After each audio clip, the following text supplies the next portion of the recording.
Assalamualaikum warahmatullahi wabarakatuh. Perkenalkan, nama saya Nabila Ananda Putri, nomor absen 38 MPM 212308407. Di sini saya sebagai perwakilan kelompok 1B dengan tema ISP yang panjangannya Internet Service Provider, yang beranggotakan ada 3 orang. Pertama saya sendiri, yang kedua Fatimatuz Zahra, yang ketiga Mahmudah. Baik, mempersingkat waktu, di sini saya akan menjelaskan pengertian Internet Service Provider. Internet Service Provider disingkat ISP atau lebih dikenal dengan penyelenggara jasa internet atau PJI, adalah perusahaan yang menyelenggarakan jasa sambungan internet dan jasa lainnya yang berhubungan. ISP ini mempunyai jaringan baik secara domestik maupun internasional, sehingga pelanggan atau pengguna dari sambungan yang disediakan oleh ISP dapat terhubung ke jaringan internet global. ISP sendiri isinya adalah orang dan peralatan-peralatan yang diperlukan untuk memberikan servis koneksi internet kepada pelanggan-pelanggannya. Peralatan-peralatan tersebut biasanya berupa server, router, peralatan-peralatan untuk koneksi ke pelanggan-pelanggannya, dan peralatan-peralatan interkoneksi mereka ke upstream. Biasanya ISP bekerja sama dengan operator jaringan dalam menjalankan usahanya. ISP yang ada saat ini dapat berupa ISP yang bersifat tertutup dan ISP yang bersifat umum.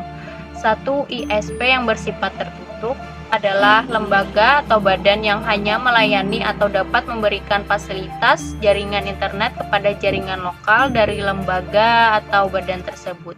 Contohnya terdapat pada beberapa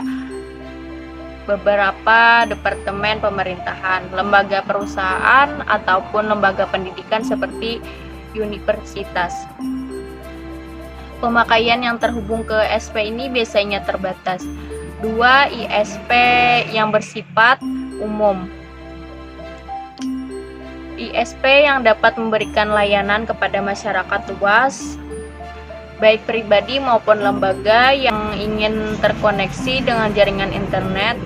ISP jenis ini bersifat komersial, yaitu menjual jasa layanan koneksi dengan jaringan internet. Saat ini telah cukup banyak ISP seperti ini, contohnya adalah Indo Internet, Indosatnet, Ratnet, Visionet, Dnet, Telkomselnet, Wasantaranet, dan sebagainya.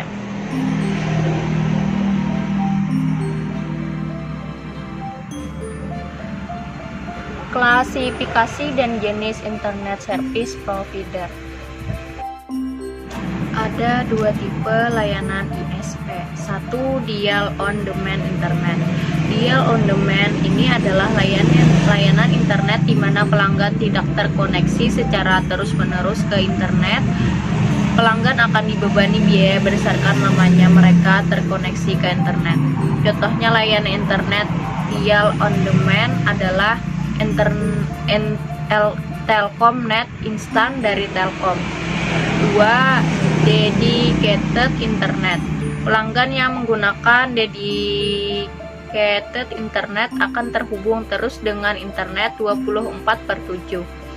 Sistem pembayaran dari layanan ini juga biasanya dilakukan per bulan, di mana pelanggan akan membayar sesuai dengan paket yang ditawarkan. Baik selama sebulan tersebut pengguna memang benar melakukan internet 24 jam penuh atau tidak. Contoh layanan internet dedicated internet adalah layanan-layanan dari Channel 11, Era Access, Spedi dari Telkom, dan layanan-layanan dari ISP wireless lokal. 5 jenis koneksi ISP. 1. Dial up. Koneksi dial-up adalah jenis layanan internet yang menggunakan kabel sebagai media transmisinya. Koneksi dial-up mempunyai biaya yang terjangkau, bahkan terdapat layanan yang menyediakan dengan gratis. Jenis koneksi banyak ditemukan di penyedia warnet. 2. Dedicated connection.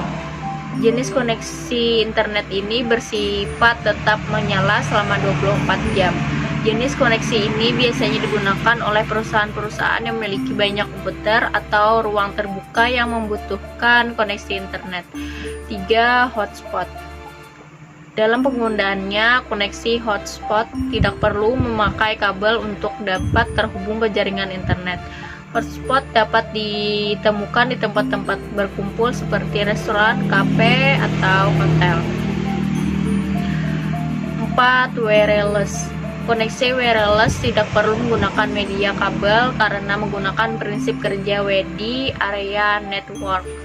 Dalam pemakaiannya, kita dikenakan biaya layanan pemakaian internet, tapi tidak dikenakan biaya telepon. 5. Mobile access. Layanan internet ini ditunjukkan kepada pengguna ponsel pintar untuk mengakses internet. Karena adanya layanan ini, Anda dapat menggunakan layanan internet kapan dan di mana saja dengan mudah. Layanan yang ada pada mobile access adalah GSM dan CDMA. Fungsi dan cara kerja Internet Service Provider. Fungsi dari Internet Service Provider: 1. Menyambungkan pengguna layanan mereka ke gateway internet yang paling dekat. 2. Media penyedia layanan jasa yang koneksi internet. 3. Penyedia perangkat modem yang dibutuhkan untuk dial-up koneksi internet. 4. Sebagai media yang menghubungkan pengguna internet dengan layanan informasi yang ada di World Wide Web atau WWW. 5. Sebagai media yang digunakan pengguna internet untuk mengirim surat elektronik atau email. 6. Sebagai media yang digunakan pengguna internet untuk melakukan komunikasi suara melalui internet. 7. Sebagai lokasi homepage untuk pengguna internet. 8. Sebagai media untuk melakukan kegiatan upload dan download data dari internet. Cara kerja Internet Service Provider. Cara kerja ISP tergolong sederhana, yaitu hanya menunggu pengguna jasa internet untuk memberi permintaan akses. Kemudian pihak ISP akan merouting jaringan pada perangkat yang digunakan dengan penggunaan jasa.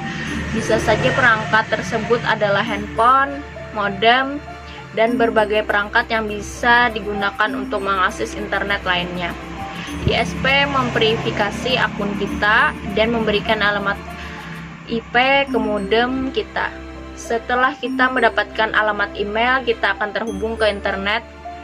Kita juga bisa menggunakan router berupa perangkat terpisah atau terintegrasi dalam modem untuk memungkinkan beberapa perangkat sekaligus terhubung ke internet. Cara kerja terhubung ke internet. Cara memilih dan masalah yang timbul pada Internet Service Provider. Cara memilih Internet Service Provider yang bagus. 1. Pelanggannya banyak. Sebuah ISP dengan ratusan pelanggan mestinya secara kualitas lebih baik dibanding ISP yang masih memiliki puluhan pelanggan. 2. Service. Pastikan saat kita mengalami masalah dengan internet, Anda mempunyai tempat untuk berkonsultasi. 3. Mempunyai sistem redundansi. Bahasa awamnya adalah sistem koneksi cadangan, di mana koneksi ini akan berfungsi jika koneksi utama mereka mati. 4. Harga sebenarnya adalah faktor utama, tapi sebenarnya pemilihan koneksi internet bagusnya dilihat dari perbandingan antara harga dengan bandwidth dan kebutuhan Anda. Contoh layanan ISP yang ada di Indonesia. 1. IndiHome. Home. 2. MNC Play Media. 3. Akses Service Dedicated to Internet atau ASDINET. 4. First Media atau Fastnet. 5. AIM2. 6. Kentrin. 7. Backnet. 8. Angkasa Web. Masalah yang sering dihadapi internet service provider. 1. Kesulitan akses internet meskipun statusnya internet connected. Dampaknya adalah lambatnya koneksi internet tersebut. 2. Masalah mengenai akses ISP yang disebabkan oleh server provider ISP tersebut down bahkan mati. Ini lebih disebabkan karena arus listrik tidak stabil sehingga berpengaruh pada layanan ISP. 3. Adanya kabel jaringan yang terputus atau lepas sehingga mempengaruhi jaringan. Demikian presentasi dari saya. Semoga materi ini bisa kita pahami dengan baik. Salah hilaf mohon maaf. Wabillahi taufiq wal hidayah. Wassalamualaikum warahmatullahi wabarakatuh.